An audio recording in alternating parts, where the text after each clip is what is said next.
Hey there, survivors. Thanks for tuning in to tonight's episode. If you're new here, please consider subscribing. It really helps me keep these stories coming. And while you're here, let me know in the comments where you're listening from. Now, let's get started. The news didn't sound like news at first. It came buried between a segment about rising fuel prices and a weather report predicting another dry week. The kind of filler you hear when a station has nothing important to talk about. The announcer's voice was calm, almost bored, as he mentioned isolated disturbances in a few neighboring counties.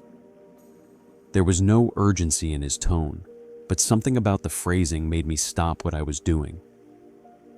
I was in the backyard at the time, crouched by the gate with oil-stained gloves on, trying to fix a sagging hinge. The late afternoon air had a bite to it, and a gust of wind rustled the dry leaves across the grass. I straightened slowly, wiping my hands on my jeans, and listened as the radio carried on through the open kitchen window. "Authorities are monitoring the situation," the announcer said, and asked that residents remain calm and avoid speculation. That was all I needed to hear. I'd heard this language before, the carefully vague wording they used when something bigger was happening than they wanted to admit. I knew what it meant. It meant something was wrong. And if I waited for the full story, I'd be too late. I went inside, shut off the radio, and headed straight for the kitchen sink. Some people would have sat there waiting for more details, but I'd learned not to trust that the taps would keep running forever. It only takes one power grid hiccup or a contamination warning, and suddenly everyone is fighting for bottled water at the store, or worse, drinking out of whatever puddle they can find. I'd seen it before when storms knocked out utilities. People panic fast and the shelves empty faster. So I didn't wait. I filled every container I could find. Glass jars, milk jugs I hadn't gotten around to recycling, 5-gallon buckets, even the old camping cooler I'd shoved in the garage. I filled them until they sloshed. By the time the sink was running low on pressure, the countertops and floor were crowded with sealed lids and dripping caps. When that was done, I unlocked the gun safe. Rifles, pistols, carbines, all of it came out and onto the dining table. I started feeding rounds into magazines in a steady rhythm, hands moving on muscle memory after years at the range. I loaded each shotgun and placed them strategically around the house. One behind the bedroom door, one in the hallway closet, another in the kitchen. Normally, I kept everything locked up tight, but those safes would only slow me down now. This wasn't panic. This was a habit. My name is Ethan Cole, and I already knew this wasn't going to be the kind of emergency you walk away from in a day or two. I had been preparing for years, not because I thought something like this was inevitable, but because life had shown me how quickly everything could be taken away. My father had died on a construction site when I was still a teenager, crushed under a load of scaffolding because some companies decided safety inspections were too expensive. The lawsuit dragged on for years, but in the end, no one was held accountable. My mother drowned herself in alcohol to cope, and I had watched her disappear one bottle at a time. When my grandmother's cancer returned, I took care of her myself, making sure she got to every appointment, following the doctor's instructions to the letter. Then one day, the dosage was wrong. Some pharmacists made an error or a rushed order from the hospital, and she was gone within weeks. Those experiences had carved a simple truth into me. No one was coming to save me. The government, the courts, the health system, they all failed when it mattered most. I decided long ago that I would never put my life in someone else's hands again. By the time night fell, the house looked like a fortress. Machetes and katanas leaned against the walls, and I had guns staged in every room. I sat at the kitchen table with a lantern burning low, listening to the distant hum of helicopters. The local news was still telling people to remain calm and stay home. That was easy for them to say from behind a studio desk. I slept in the living room that night, rifle within reach. The following morning, the distant sounds of sirens pulled me out of a restless sleep. I climbed the ladder to the attic and peered through the dusty window overlooking Main Street. Military trucks were lined up along the road. Soldiers barked orders as they escorted groups of residents toward buses idling at the school. Loudspeakers ordered everyone to evacuate immediately. I watched from the shadows as my neighbors filed out of their houses with bags slung over their shoulders, kids clinging to their parents. I didn't move. I knew what happened in those so-called safe zones. Families packed into gymnasiums like cattle, supplies running thin within days, one sick person infecting everyone else. The thought of being trapped in one of those camps was worse than staying here alone. I climbed back down and spent the rest of the morning reinforcing my doors and windows with extra braces and whatever lumber I had left in the shed. Every board I nailed in place bought me more time if someone or something tried to get inside. By afternoon, the street outside was empty, not even the sound of a car engine in the distance. The silence was unsettling. The town had never been this still. I heated a can of soup on the camping stove, sat at the counter, and dialed my brother's number. Ryan answered on the third ring, his voice shaky, and told me to come to the city. The National Guard had set up quarantine zones there, and he insisted it was safer than staying here. I told him no, I had food, water, weapons, and defenses. I wasn't about to abandon all of that for a tent city, surrounded by fences. I told him that if things got bad, he and his wife and their boy should come here instead. He didn't like that answer, but I ended the call before we could argue. That night, the gunfire started. At first, it was distant, just faint cracks carried by the wind from somewhere beyond the hills, but the bursts kept coming. Screams followed, carried for a few seconds before fading back into silence. I shut off every light and sat on the floor in the corner of the living room with my rifle across my knees, waiting for any sign the noise was moving closer. At some point, I heard a shuffle in the yard. I eased the back door open, staying low, and crept toward the shed. The motion sensor light above the garage flicked on, throwing a harsh beam over the grass. It was only a dog. The animal was rail thin, curated, ribs showing through its coat. It froze in the light for a second, then bolted toward the trees. I let the door close and went back inside. Though, I left the rifle in my hands until I finally drifted into a light sleep. The third morning, I decided to move. Supplies weren't going to replenish themselves, and I needed to see how bad things really were. I strapped on a chest rig and slung my rifle over my shoulder before stepping onto the empty street. Main Street was a graveyard. Cars sat abandoned at odd angles, some with doors left open, as if the drivers had been forced to leave in a hurry. I could see where barricades had been torn down near the school and where soldiers had tried to organize people. I moved quickly, keeping to alleys and side streets until I reached the hardware store.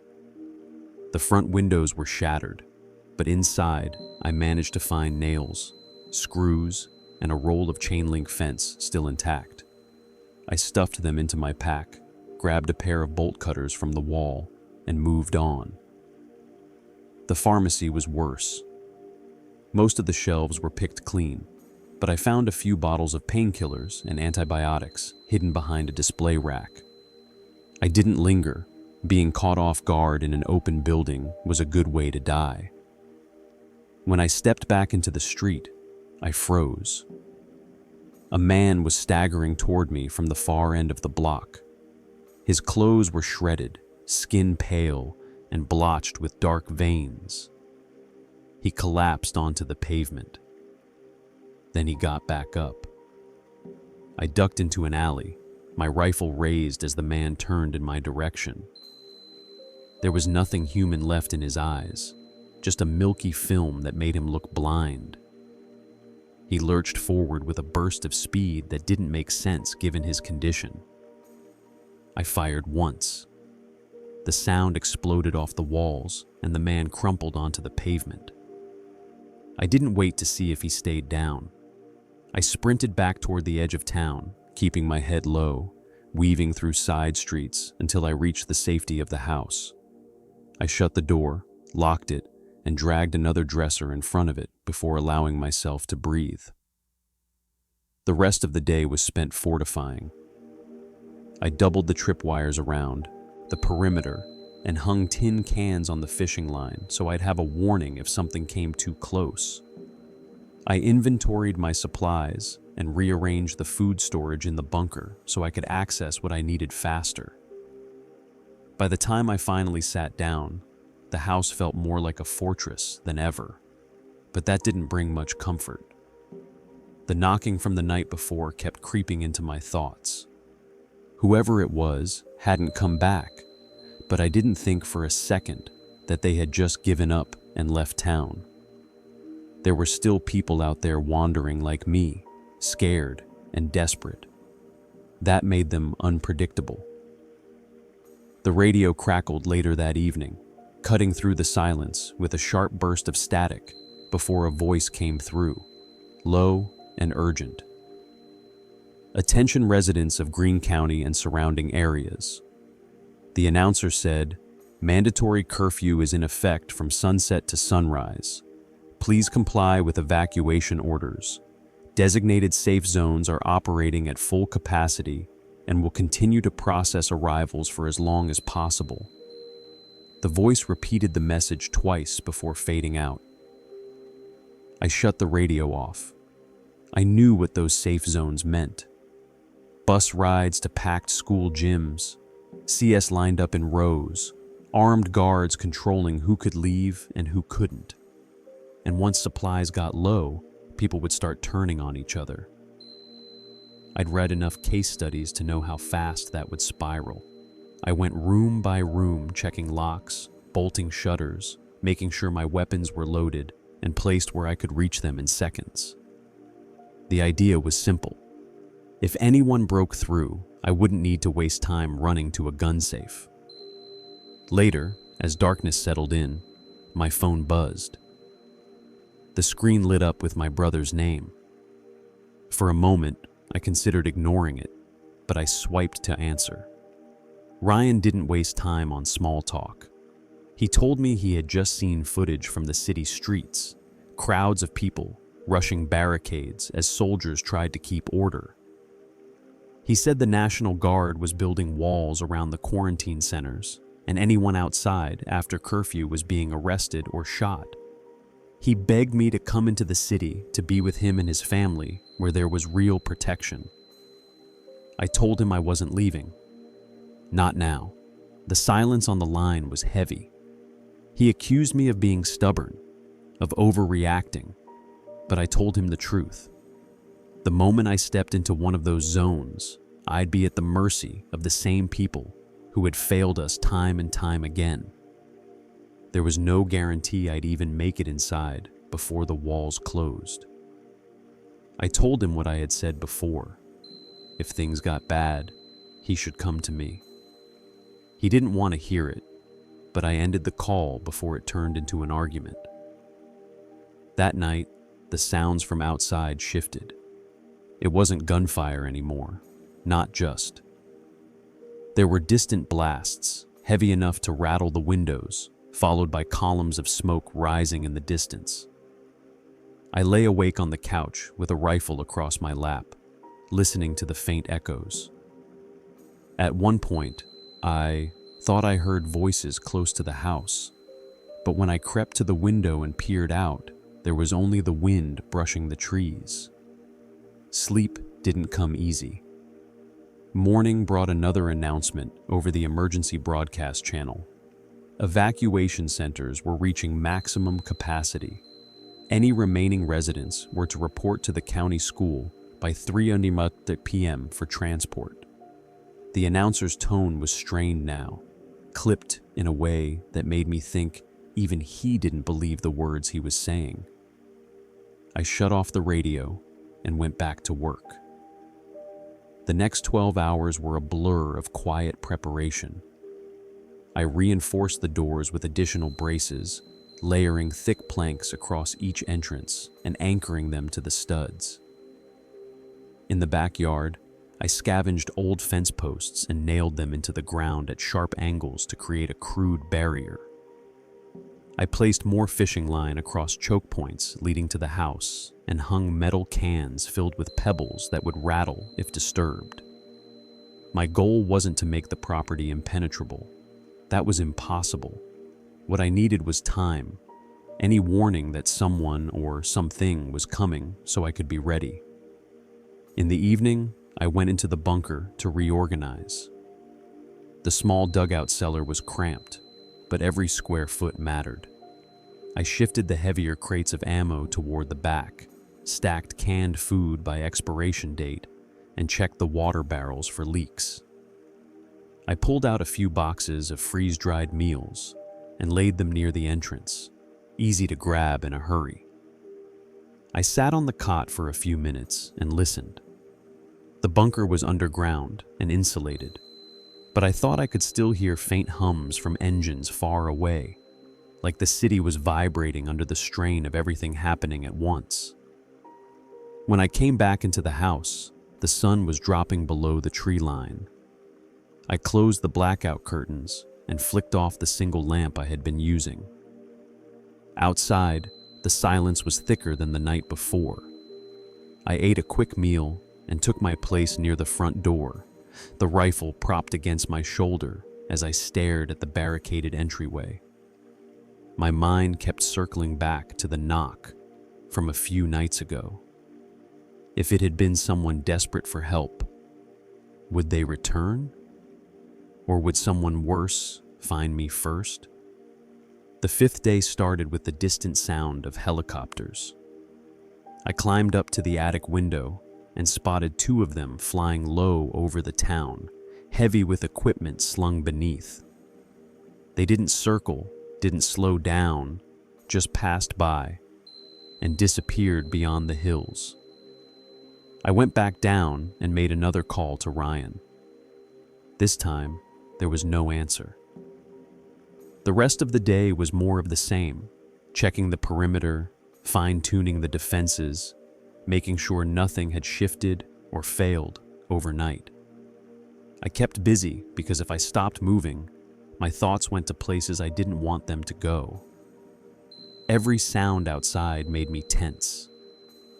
Once I caught sight of someone creeping through a yard 2 houses down, hunched low and moving fast, but they didn't approach. I stayed silent and watched until they disappeared around the corner. By the time darkness came, I was wound tight from the waiting. I cooked nothing, not wanting the smell of food to drift out into the night. Instead, I sat at the kitchen table with a cold meal from a can. The lantern turned low. Just after midnight, the tripwire cans on the north side of the property rattled. I didn't move at first. I stayed low, straining to separate the faint metallic clatter from the wind brushing through the trees. The sound came again, a sharper scrape this time, as if someone had nudged the line and set the cans clinking together. I gripped the rifle tighter and eased forward, careful not to make a sound as I approached the window overlooking that side of the yard. Outside, the moonlight was pale and broken by drifting clouds. The perimeter fence cast uneven shadows across the grass. I saw nothing at first, no movement, No figures creeping near the traps, but the line had definitely been disturbed. Something had been close enough to touch it. I waited several minutes before sliding the window open, just enough to poke the barrel of the rifle through. My breath felt too loud in the silence, so I held it as I scanned the yard. Still nothing. A dog barked in the distance, a low and short sound that cuts off quickly. Then came the faintest shuffle, the dry crackle of leaves being stepped on somewhere beyond the fence line. I followed the sound, the crosshairs tracing the tree line, but the figure never emerged. Eventually, the noises faded, leaving only the hum of insects and the whisper of wind. I stayed awake for hours after that, checking the perimeter twice before the sky lightened. Whatever had set off the cans hadn't tried again, but I didn't fool myself into thinking I was alone out here. The next morning brought the unmistakable thrum of helicopter rotors. I climbed the attic ladder and peered through the dusty window to see 2 National Guard helicopters circling over the town. Below them, military trucks were parked at intersections. Soldiers waving people toward collection points. Loudspeakers blared instructions to report to the buses lined up outside the school. I stayed in the shadows, watching the scene unfold. Families hurried down the streets carrying bags, children holding onto their parents' arms. Some looked relieved, others terrified. Soldiers moved among them, keeping the lines orderly. The buses left in waves, each one heavier than the last. One neighbor across the street, an older man I vaguely knew from passing conversations, stood on his porch for a long time as the soldiers called out to him. Finally, he stepped down and joined the others, clutching a small suitcase. By afternoon, the street was empty again. The buses had taken everyone who was willing to go. I stepped back from the window and sat against the attic wall for several minutes, listening to the faint echo of the departing engines. Part of me wondered if I had made a mistake, if those people were walking into safety while I stayed behind in a dying town, waiting for whatever came next. But the memory of my grandmother in that hospital bed came back sharp. No one had saved her. No one had saved my father when the scaffolding collapsed, and no one was going to save me. By the time evening came, I was already planning my next move.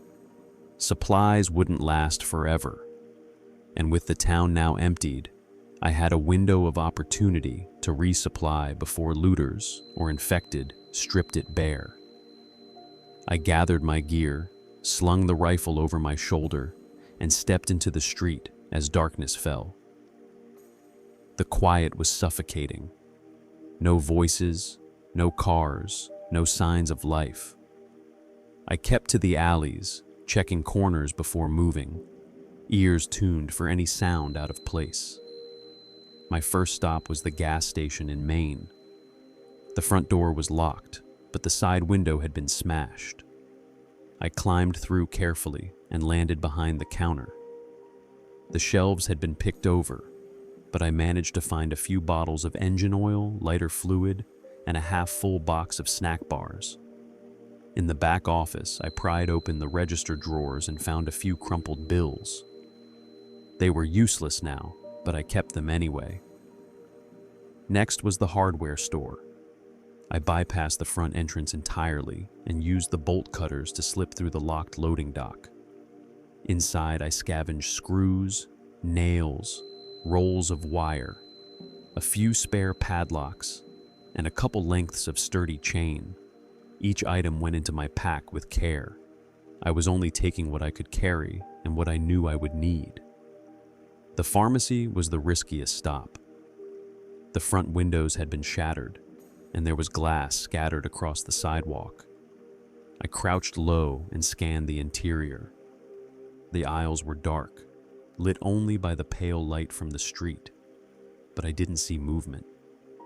I slipped inside and moved quickly.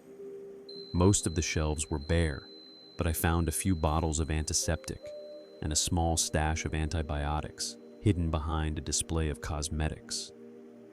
I stuffed them into my bag, then froze when a sound drifted from the far aisle. It was soft, almost like fabric brushing against metal. Then came a low groan.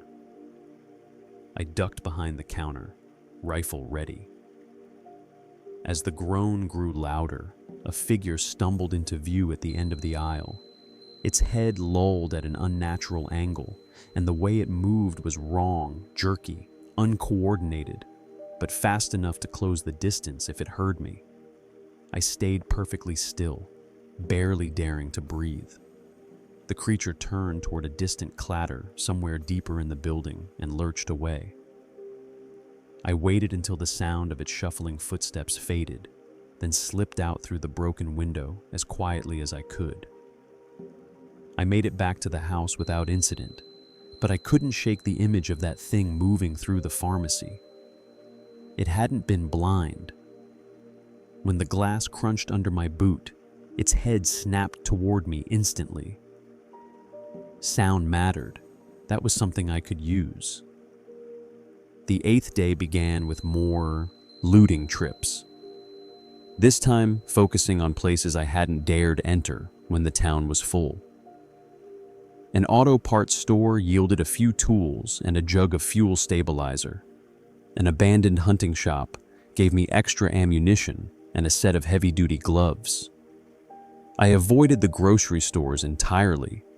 They were too obvious, too likely to draw others looking for food. Every trip into town carried a higher risk. I saw the infected more often now, wandering in ones and twos. They didn't move in straight lines, and sometimes they would stop for long stretches as if listening. I learned to watch for those pauses, to stay hidden until they moved on. Once, while slipping through the alley behind a row of stores, I saw one of them crouched over something on the ground. Its shoulders hunched as it tore into the corpse of a dog, the wet tearing sound carrying in the silence. I backed away slowly, my finger tight on the trigger, but it never looked up. I returned home with a full pack and a better understanding of what I was dealing with. Noise attracted them, and they didn't seem to lose interest quickly once they heard something. That knowledge shaped how I arranged the traps around the property that night. I created more distractions, things that would draw them to the far side of the yard if they came close. By the 9th day, the town was a shell of itself. Grass was already beginning to creep through the cracks in the pavement, and wind carried scraps of paper and trash down the empty streets. I spent the morning observing from the attic window. The infected were becoming more common. I saw 3 of them move in a loose group down Main Street, pausing frequently, sniffing the air. I decided it was time to stop going into town unless absolutely necessary. I had enough supplies for now, and the risk was growing too high. That night, I shut off the lights early and sat near the front door in the dark, listening to the faint sounds drifting through the neighborhood. Somewhere close, an infected groaned, followed by the distant rattle of one of my tripwires. I didn't move for nearly an hour. My eyes locked on the boarded windows as I waited for something to happen. Whatever had triggered the line moved off eventually, but the faint sound of its dragging feet stayed in my head even after silence returned. I realized that the days of waiting passively for things to get better were gone. It was time to build defenses that could actually buy me time if something breached the perimeter. The next morning, I started working as soon as the sky brightened. I scouted the yard slowly, looking for places to funnel anyone or anything into open areas where I would have the advantage. I drew crude maps in a notebook, marking sight lines from the upstairs windows and measuring distances I could cover with a rifle. I used what I had on hand to create heavier tripwires, replacing the fishing line with steel wire that would be harder to spot. I attached old tools, metal scrap, and empty propane canisters to the lines so that anything bumping into them would make enough noise to wake the dead. In a way, that's exactly what I wanted. Sound would bring the infected into the open where I could take shots from cover. Barricades came next. I drove salvaged fence posts deep into the ground at angles, weaving rusted chain link fencing between them to create jagged obstacles. I used scrap wood and leftover plywood from the shed to shore up the weakest points in the fence, hammering until my arms ached. By mid-afternoon, I had turned the yard into a choke point. If something pushed through the outer perimeter, it would be forced into narrow paths that I could cover with overlapping fields of fire from the upstairs windows. I didn't kid myself. These measures wouldn't stop a determined group of survivors with tools or heavy weapons, but they might slow them down long enough for me to react. And against the infected, who didn't seem capable of reasoning through obstacles, the barriers might hold for a while. That evening, I made my rounds again, double-checking the traps and resetting any lines that looked off.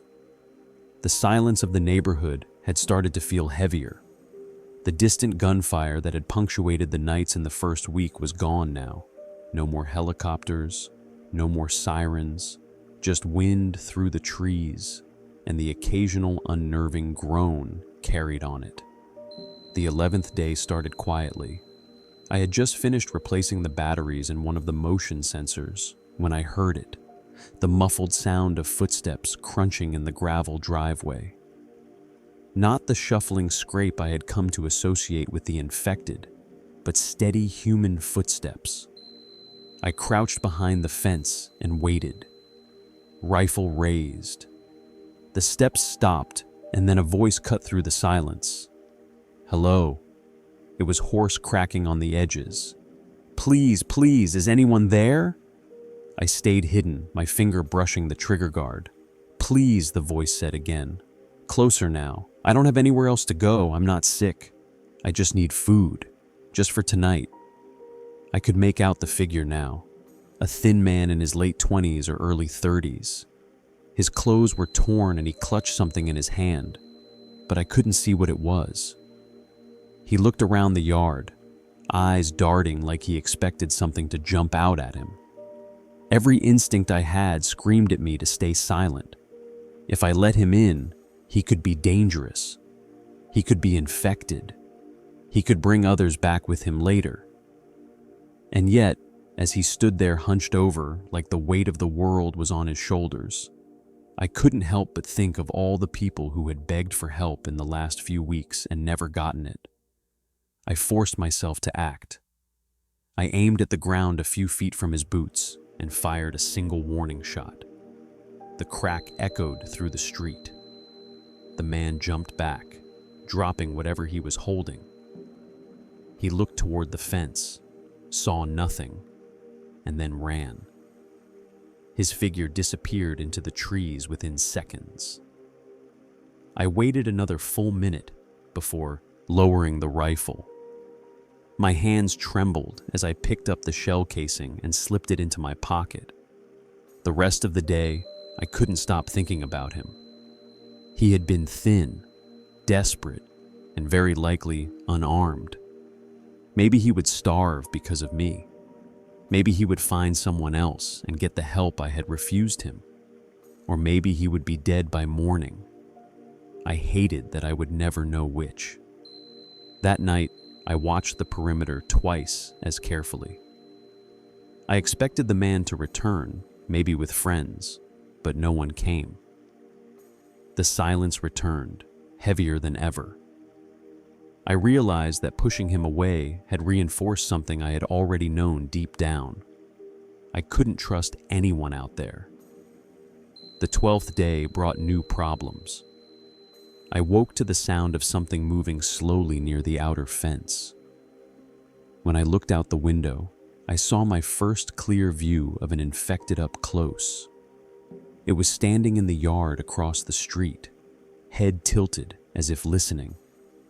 Its skin looked pale and stretched thin over its frame, patches of hair falling away.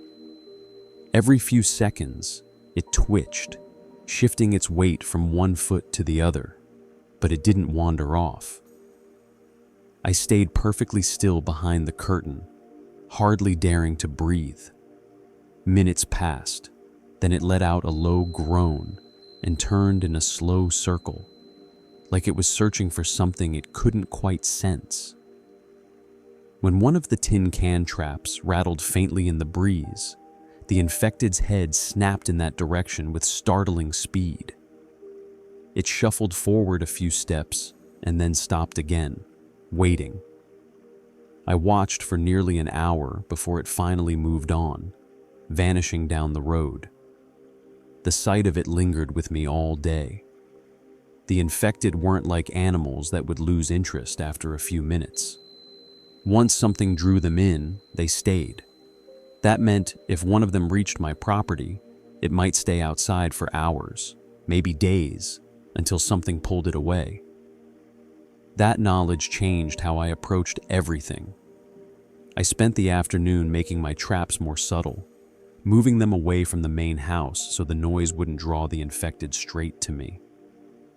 I layered distractions into the outer yard, things that would create noise far from where I slept. By the time night came, I felt more secure, but I also knew the margin for error was shrinking. The infected were coming closer now. They were learning the shape of the town, exploring the empty spaces people had left behind. It was only a matter of time before one stumbled onto my defenses and tested them for real. When morning broke on the 13th day, I had already decided that the only way forward was to impose a routine on myself. Waiting without purpose was dangerous. It led to mistakes and made fear grow louder in my head. So I forced myself to get up at dawn, eat a simple meal, and start by walking the perimeter. Each trap line, each barricade, and each stretch of fence was checked carefully. I documented everything in a small notebook, where the lines had shifted in the wind, where footprints appeared in the soft earth, and what needed repair. After that came the trips into town. I didn't stay long, and I didn't go anywhere obvious like the grocery store or the big box chains. Instead, I focused on overlooked places, storage sheds behind closed shops, gas stations on the outskirts, empty houses where neighbors had evacuated. I moved slowly, watching corners and windows, slipping through alleys instead of open streets. One of those trips yielded a lucky find. Behind an old auto repair shop, I discovered a spool of heavy-duty cable still wrapped in plastic. It was exactly what I needed for stronger trap lines, and I hauled it back carefully, using side streets and cutting across yards to avoid being exposed. I also came across a few working flashlights and an unopened case of batteries. That night, I stored them in the bunker and updated my supply list with a grim satisfaction. The bunker had become my anchor in those days. Every evening, once the sun dipped, and I knew it was too dangerous to be outside, I would retreat into that cramped space and sit on the cot with the lantern burning low. I used the time to read. I went through old survival manuals and guides I'd collected over the years, looking for anything I might have missed or forgotten. It kept my mind busy and reminded me why I had spent years preparing for something I had hoped would never happen.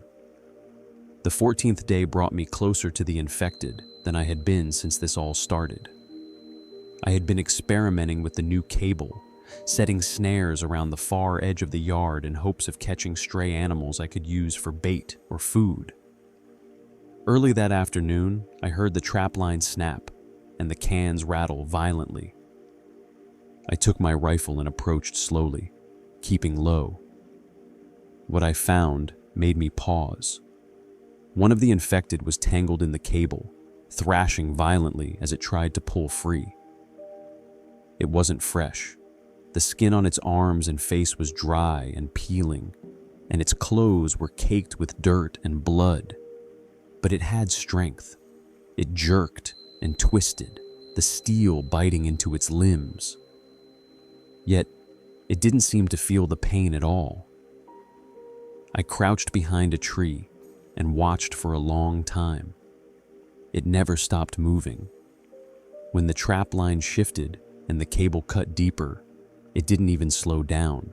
It didn't scream or cry out the way a living person would have.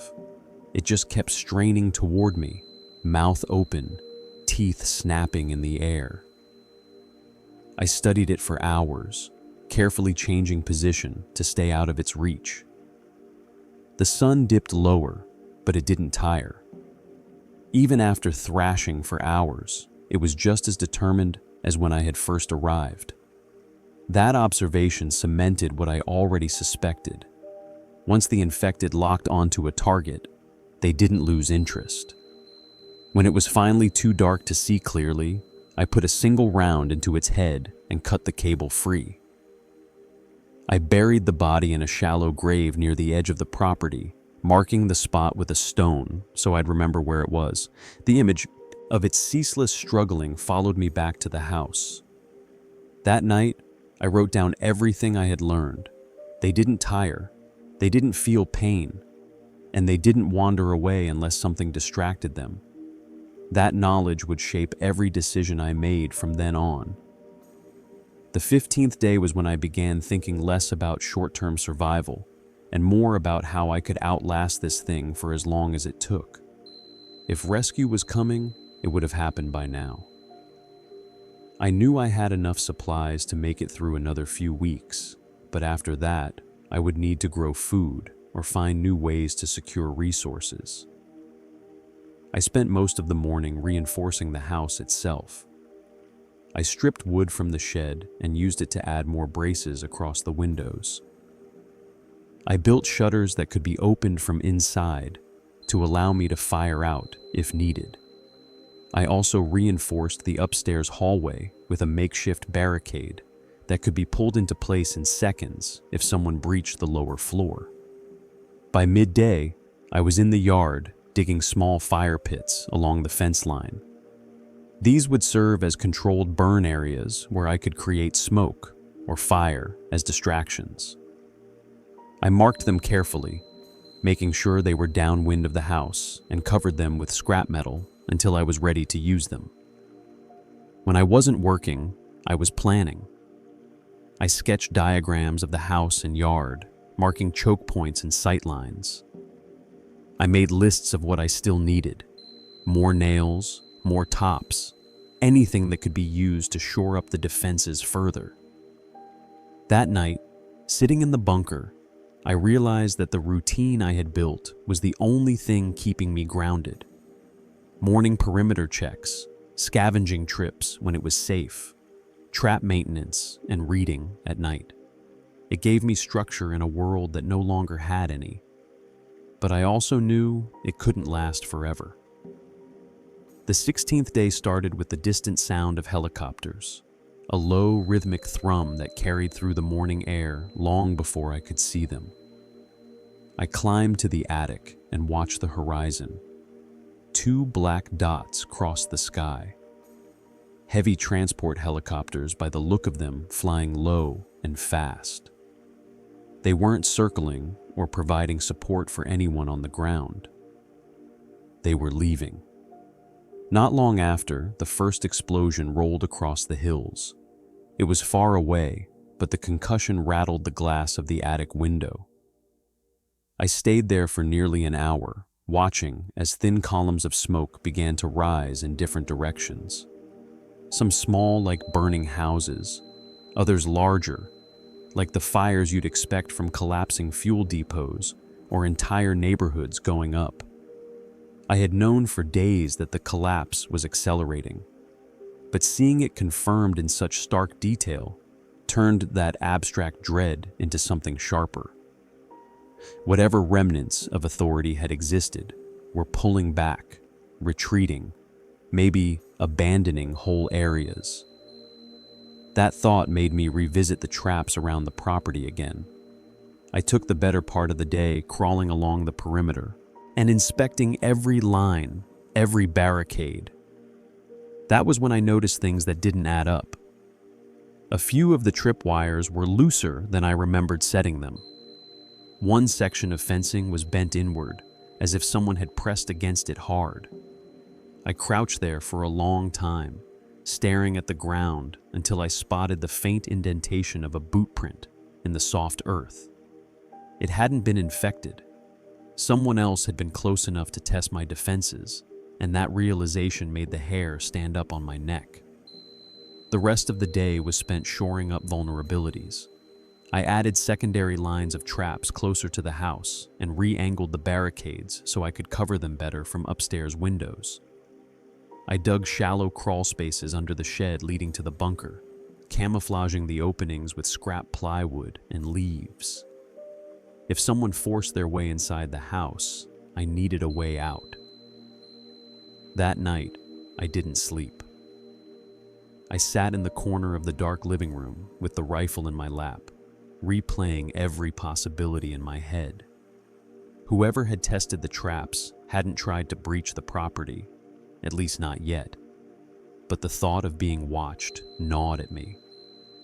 The 17th day was the quietest yet. No helicopters, no explosions, no distant groans from the infected. The silence felt unnatural, like the world was holding its breath. I spent most of the morning walking the interior of the house, rechecking every firearm, repositioning the machetes and katanas I had leaned against door frames. I kept my pack half full of supplies and left it by the bunker entrance. If I had to leave in a hurry, I wanted everything ready. By afternoon, the isolation was getting to me. Every creak of the floorboards made me turn my head. I double-checked the basement doors 3 times in the span of an hour. At one point, I swore I heard faint footsteps outside, but when I went to the attic window, there was nothing. That night, I barely ate. I just sat in the bunker and stared at the shelves, counting how much food I had left, trying to decide if I could stretch it another month without venturing into town. The 18th day began like the others. I was checking the trap lines in the yard when I heard the unmistakable sound of an engine in the distance. I froze, crouched low near the fence, straining to hear over the wind. Engines had become rare. Fuel was running out, and the infected didn't drive. It was coming from the west, the faint sputter of a vehicle struggling for power. Minutes later, a battered SUV came into view, bouncing down the old county road, tires grinding through the gravel. I recognized it immediately. It was Ryan. I sprinted to the gate and waited as he pulled up, the engine coughing and dying as he turned the key off. He stepped out first, thinner than I remembered, his eyes darting over my shoulder like he expected trouble. His wife, Laura, followed, clutching their young son, Daniel, against her hip. The boy looked pale and exhausted, too tired to even cry. They were all filthy, clothes torn, hair matted with sweat. "We barely made it," my brother said, his voice hoarse. "The quarantine zone was breached 2 nights ago. We just ran. We've been driving until the tank is empty." I stepped aside and let them through the gate, scanning the road as they hurried inside. Once the gate was secured behind them, I could breathe again, but only a little. Inside the house, I cleared space on the living room floor for them to sit while I checked the perimeter again. Nothing moved out there, but my mind was already racing with the implications. 3 more mouths to feed, 3 more bodies to protect. When I came back inside, my nephew was asleep on the blanket I had given them. His mother was trying to coax him to drink some water. My brother sat with his head in his hands, the weight of the last few days finally crashing down now that they were safe. For the moment. We didn't talk much that night. They were too exhausted, and I was too busy running through the logistics of what had just changed. My routines wouldn't work the same way anymore. Supplies would run out faster. Defenses would need to be stronger. The 19th day started with a new sound in the house. Movement. I woke to the soft creak of the floorboards as Laura tiptoed down the hallway, trying not to wake her son. Ryan was already up, sitting at the kitchen table with a mug of water in his hands, staring at nothing in particular. I could see the toll the last few days had taken on him. His eyes were sunken, and his knuckles were raw from gripping the steering wheel of that SUV for who knew how long. Breakfast was quiet. The boy barely touched the piece of dry bread his mother offered him, and I kept counting the number of jars and cans we opened. Every bit of food we ate felt like a debt coming due. I laid out the situation bluntly once everyone had eaten. We had enough food and water to make it maybe 3 weeks, but only if we rationed carefully. There would be no waste. Every meal would be measured, and no one would touch the stockpile in the bunker without my approval. My brother bristled at that. He said it wasn't right that one person controlled everything. I reminded him that he hadn't been the one holding the line here for the last 3 weeks, that he hadn't built the defenses or organized the supplies. This house had stayed safe because I had rules. The silence that followed was uncomfortable, but he eventually nodded. We spent the rest of the day expanding the perimeter. Having extra hands made the work faster, but it also made it harder. My brother wasn't used to building barricades and laying traps. His wife tried to help, but she had to keep an eye on the boy, who was too young to understand why he couldn't run around the yard. I showed Ryan how to reset the tripwires and where to place the noise traps so they would draw the infected away from the house if triggered. He was impatient with the details, eager to just get it done, and I could feel my temper fraying. By mid-afternoon, we had reinforced the outer fence with more chain link and scrap wood, creating bottlenecks where I could take shots from upstairs. We also dug shallow trenches near the gates and lined them with sharp stakes made from broken broom handles. If someone rushed us, they'd pay for it. When the work was finally done, we sat in the shade of the shed, drinking warm water. Ryan asked what I planned to do about food once the stockpile ran out. I told him I hadn't decided yet. Hunting was dangerous with the infected so close, and scavenging in town was becoming harder. He suggested we start raiding nearby farms. I didn't like the idea. Farms meant open ground and no cover, but I didn't rule it out. That night, the house felt crowded in a way it never had before. Daniel cried in his sleep, and Laura whispered soft reassurances until he settled. Ryan tossed and turned on the floor, restless. I lay awake listening to the sounds of 3 other people breathing in the dark, wondering how I had ever thought solitude was the bigger danger. The 20th day began with another perimeter check. Having my brother along made the process slower, but I needed him to learn the routine. I showed him the spots where I had found evidence of someone tampering with the traps, and we reinforced those areas with additional lines and warning cans. As we worked, he asked about the infected. He had seen them up close in the quarantine zone and said their numbers were growing. He described how the soldiers had struggled to hold them back, how the fences eventually gave way under the sheer weight of bodies. I didn't tell him about the one I had caught in the snare and watched for hours. He didn't need to know how relentless they really were. After lunch, we turned our attention to the house itself. The windows upstairs were reinforced with more planks, and I built a heavier barricade for the back door using scrap metal and a door frame I had stripped from the garage. Ryan helped, but every step of the process felt like a negotiation. He wanted things done faster. I wanted them done right. By evening, we had a system for the nights. He would take the first watch, and I would take the second. Laura stayed in the bedroom with Daniel, who was growing quieter by the day. The 21st day was when the cracks began to show. We had set out early to expand the secondary trap lines, pushing them further into the tree line beyond the fence. The goal was to give us more warning if the infected or anyone else came near. But the work was grueling, and my brother's frustration was obvious. He snapped at me for insisting the lines be hidden perfectly, accusing me of wasting time on details when we should be thinking about food. I snapped back, reminding him that one mistake could get us all killed. The argument didn't last long, but the tension lingered. Laura avoided eye contact with me for the rest of the day, and even the boys seemed to sense the shift. That night, when it was my turn for watch, I sat near the front window with the rifle and thought about how much harder everything had become.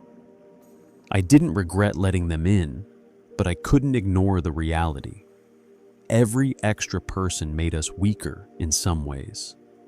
We needed more food, more water, and stronger defenses, and we needed them soon.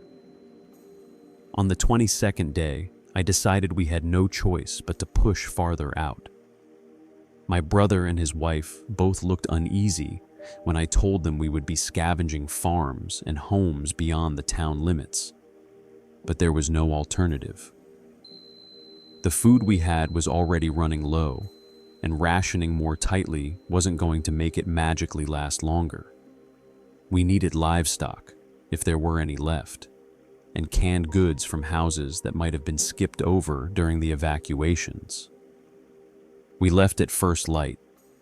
Ryan carried a rifle, though he wasn't comfortable with it, and Laura carried one of the pistols I had prepositioned throughout the house. I made sure she knew how to use it, even though she clearly wished she didn't have to. We followed back roads to avoid open ground. The SUV creeped forward at barely above walking speed. The engine kept as quiet as we could manage. The first farm we stopped at was little more than a husk. The house had been stripped bare, every window broken, every cabinet empty.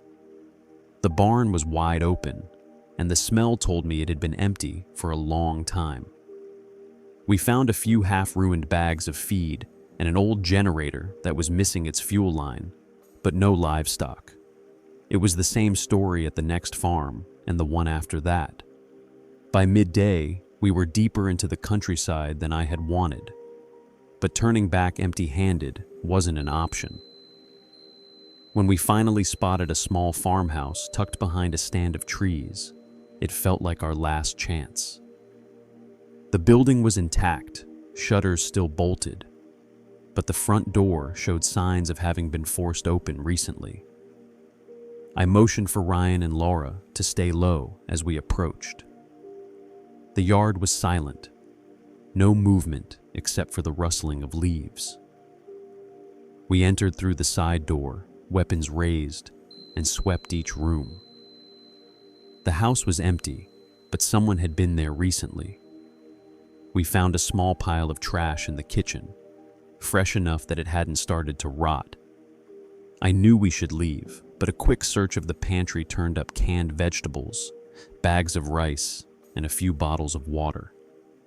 I packed as much as I could into my bag. My brother grabbed what I couldn't carry. That was when the sound came from the back of the house. It was the unmistakable creak of a floorboard under weight. I raised my rifle and motioned for Ryan to cover me as I moved toward the sound. Two figures stepped into the hallway, both holding shotguns. They weren't infected, but the way they looked at us made it clear they weren't about to invite us to stay. The taller of the two, a man with a patchy beard and clothes that looked as if they hadn't been washed in weeks, barked at us to drop our weapons. I didn't move. My brother froze, eyes darting toward me for direction. "This is our house now," the man said, voice rough from lack of use.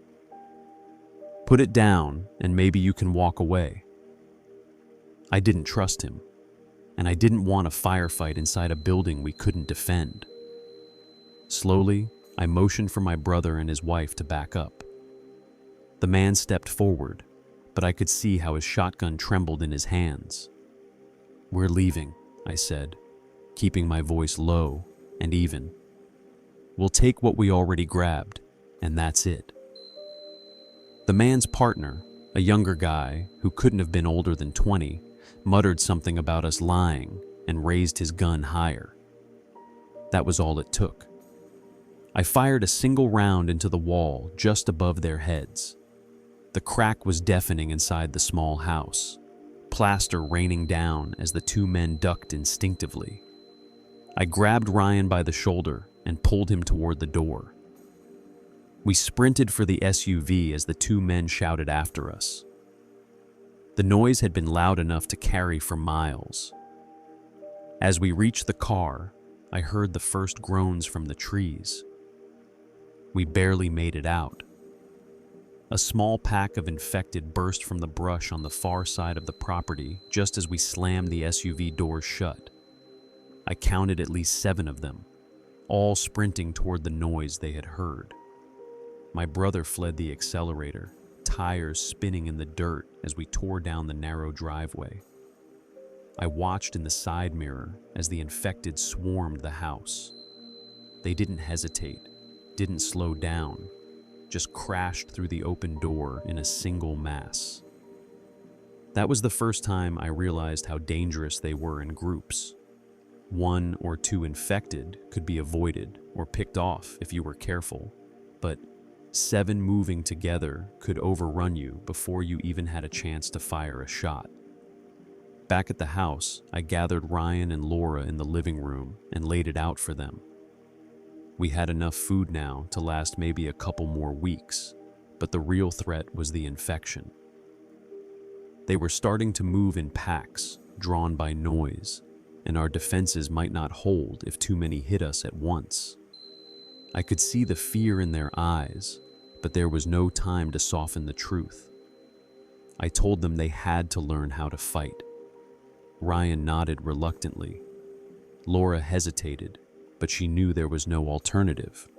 I started them with the basics: how to handle the weapons safely, how to load and clear jams, how to keep their movements controlled instead of panicking. My patience was thin. Every mistake they made felt like it was putting all of us at risk. But by the end of the 23rd day, they could at least hit a target reliably at close range. The next morning, I took them outside to the trap lines and showed them how each one worked, how the noise traps would distract the infected, and how the deadfalls were set to drop heavy logs into the choke points. They didn't have my eye for details, but they were learning. That afternoon, we reinforced the secondary perimeter again, adding more barricades near the far fence line and resetting the snare traps I had used to catch the infected earlier. I showed them how to stay quiet while working, how to use hand signals if we needed to communicate. When the sun dipped, we retreated to the house, all 3 of us exhausted. But for the first time, I felt like we might have a chance of holding the property if things got bad. That night, as I sat on watch near the upstairs window, I saw movement in the trees beyond the fence. A group of at least 4 infected wandered aimlessly, their heads turning sharply at every sound the wind carried. I stayed perfectly still, keeping the barrel of the rifle pointed just past the edge of the fence line. They didn't seem to know I was there, but their movements were unnerving. One would break off from the group and stumble toward a rustling in the brush, then rejoin the others when it found nothing. They weren't coordinated, but they weren't completely without awareness either. It felt like watching predators that had not yet decided to close in on prey. I didn't fire. The noise would only draw more of them, and I couldn't risk exposing our exact location unless it was absolutely necessary. Eventually, after what felt like hours, they drifted deeper into the woods and disappeared. I stayed awake the rest of the night, my eyes scanning the fence line until the first light of dawn. The 25th day began with repairs. The infected hadn't breached the perimeter overnight, but the weight of the wind and the weeks of stress were starting to show.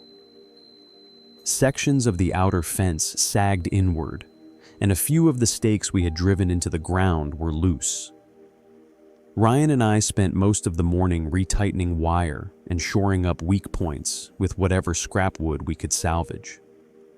While we worked, I noticed my nephew watching us from the back porch. He wasn't speaking much these days, and his mother hovered near him constantly. I wondered what effect all this was having on him, growing up in a world where fear had become the background noise of every day. By the time we finished the perimeter check, it was nearly noon. We found evidence that the infected had passed close by during the night. Broken branches, disturbed leaves near the trap lines, but they hadn't triggered anything. I reinforced the deadfalls anyway, adjusting the trigger points so that even lighter pressure would set them off. That afternoon was spent repairing one of the noise traps that had collapsed. I was halfway through hammering a post back into place when I heard a shout from the house. My brother was at the upstairs window, waving me inside. I ran up the stairs, heart thudding, and he pointed out toward the tree line. Two figures were crouched near the edge of the woods, partially obscured by brush. They weren't infected. Their movements were too deliberate. One of them held binoculars, scanning the house and yard. We watched for several minutes as they observed from a distance. They weren't making any attempt to approach, but their intent was obvious. They were scouting us. I didn't want to fire blindly and risk starting a gunfight, but I also couldn't let them think they could get close without consequence. I leaned the rifle out the window and squeezed off a single shot into the ground about 10 feet from where they were crouched. The crack split the air and both figures dropped flat, scrambling backward before melting into the trees. I waited another half hour to make sure they weren't circling back, but they never reappeared. That night, I lay awake longer than usual. It wasn't the infection I was worried about anymore. The sight of those two figures watching the house had confirmed what I had feared since the day my traps were tampered with. Other survivors knew this property was fortified and stocked. We couldn't afford to stay reactive forever. The 26th day was a long blur of work. I pushed Ryan and Laura hard, forcing them to help with repairs, even when they were clearly tired. Every weak spot we left unaddressed was an invitation. We added more barricades near the front gate and reinforced the back door with an additional crossbar. I also started planning escape routes in case the house itself became untenable. I walked them through the bunker access points and showed them how to use the crawl space under the shed. Ryan was skeptical about abandoning the house if things went bad, but I told him the reality. Walls could be breached, plans failed, we needed backup options. By afternoon, the strain was showing. Ryan snapped at me when I criticized the way he set a trap, and I snapped back. Laura tried to smooth things over, but I could see the frustration in her eyes too. They weren't used to living under constant pressure, and I didn't know how to make them understand that the smallest mistake could cost all our lives. That night, we rotated watches again. When it was my turn, I climbed to the attic with the rifle and scanned the tree line. For a while, everything was still. Then I saw them. Not the same two from the previous day, but at least 3 figures moving slowly through the woods, careful not to make noise. They didn't come close this time. They stayed just far enough away to keep me guessing, but I knew what they were doing, testing the perimeter, learning how we responded. I kept the rifle aimed in their direction, but I didn't fire. Instead, I waited, memorizing their positions and the way they moved. After 20 minutes, they disappeared into the trees, leaving me staring into the darkness long after they were gone. The 27th day began with another near breach, this time from the infected. One of the noise traps went off just after dawn, and by the time I reached the outer fence, 3 infected were already clawing at the wire. I fired from a distance, picking them off one by one, but the sound was enough to bring 2 more from the woods. We managed to put them down before they reached the barricades, but the fence was damaged badly enough that we had to repair it immediately. As we worked, I felt the weight of the last few days settling in. The infected were becoming bolder, and the presence of other survivors nearby meant we couldn't count on isolation to keep us safe. The property was holding, but just barely. I gathered everyone in the living room that evening and told them the truth. We couldn't rely on reacting to each crisis as it came. We needed a strategy to hold this place long term, or we'd be overrun eventually. They didn't argue, but the unease on their faces said enough. Laura held Daniel close as he slept against her shoulder, as though she was already imagining what might happen if we failed. Ryan asked what I meant by a strategy, and I admitted I didn't know yet. All I knew was that our walls and traps wouldn't last forever. The 28th day passed without any incident, which only made me more uneasy. The infected hadn't been quiet in weeks, and now the woods were silent. Ryan helped me recheck the perimeter while Laura kept Daniel busy inside. We tightened loose barricades and reset the traps, but the feeling of being watched never left. That night, I stayed awake for my watch long past the point I should have handed it over. The darkness outside felt heavier than usual, as though the forest beyond the fence was holding its breath. I saw them just after midnight, shadows moving along the far edge of the tree line. At first, I thought it was survivors again, testing our defenses, but the shapes weren't deliberate enough. Their movements were uneven, heads jerking to every sound. There were at least a dozen of them, the infected. I slipped from the attic down to the living room and shook my brother awake. His eyes widened as I whispered what I had seen. We roused Laura and gathered the weapons. There wasn't time to argue. The first trap triggered with a loud crash as one of the infected tripped a snare. The noise drew the rest of them forward, and soon the entire yard was alive with the sound of bodies pushing against the fence and clawing at the barricades. We moved from window to window, firing carefully to conserve ammunition. My brother's hands shook as he worked the rifle bolt, but he didn't stop. Laura stayed in the hallway with the pistol, guarding the room where their son was hiding. The infected came hard and fast. They crashed through the outer fence within minutes, forcing us back to the second line of defenses. Deadfalls triggered with loud thuds as logs smashed into bodies, but the momentum didn't slow. One of them managed to breach the back door before I dropped it with a shot to the head. Another came through a broken window and had to be dragged back out as it clawed at the floor. Ryan nearly got his arm taken off trying to shut the door behind it. The fight lasted for what felt like hours, but couldn't have been more than 30 minutes. When the last of the infected lay still, the yard was a ruin of broken barricades, torn wire, and shattered windows. We barely had time to breathe before the second threat arrived. I spotted them first, figures darting between the trees just beyond the fence. They weren't infected. These were survivors, the same ones who had been watching us for days. They must have been waiting for the infected to soften us up. I cursed under my breath and called Ryan to the front door. We barely had time to reload before they were at the fence, testing it in different places, looking for weaknesses. The first shot I fired dropped a man trying to climb the fence near the driveway. Ryan picked off another as he tried to sprint for the back door. There were at least 5 of them, maybe more, and they weren't backing down. One of them slipped past us entirely.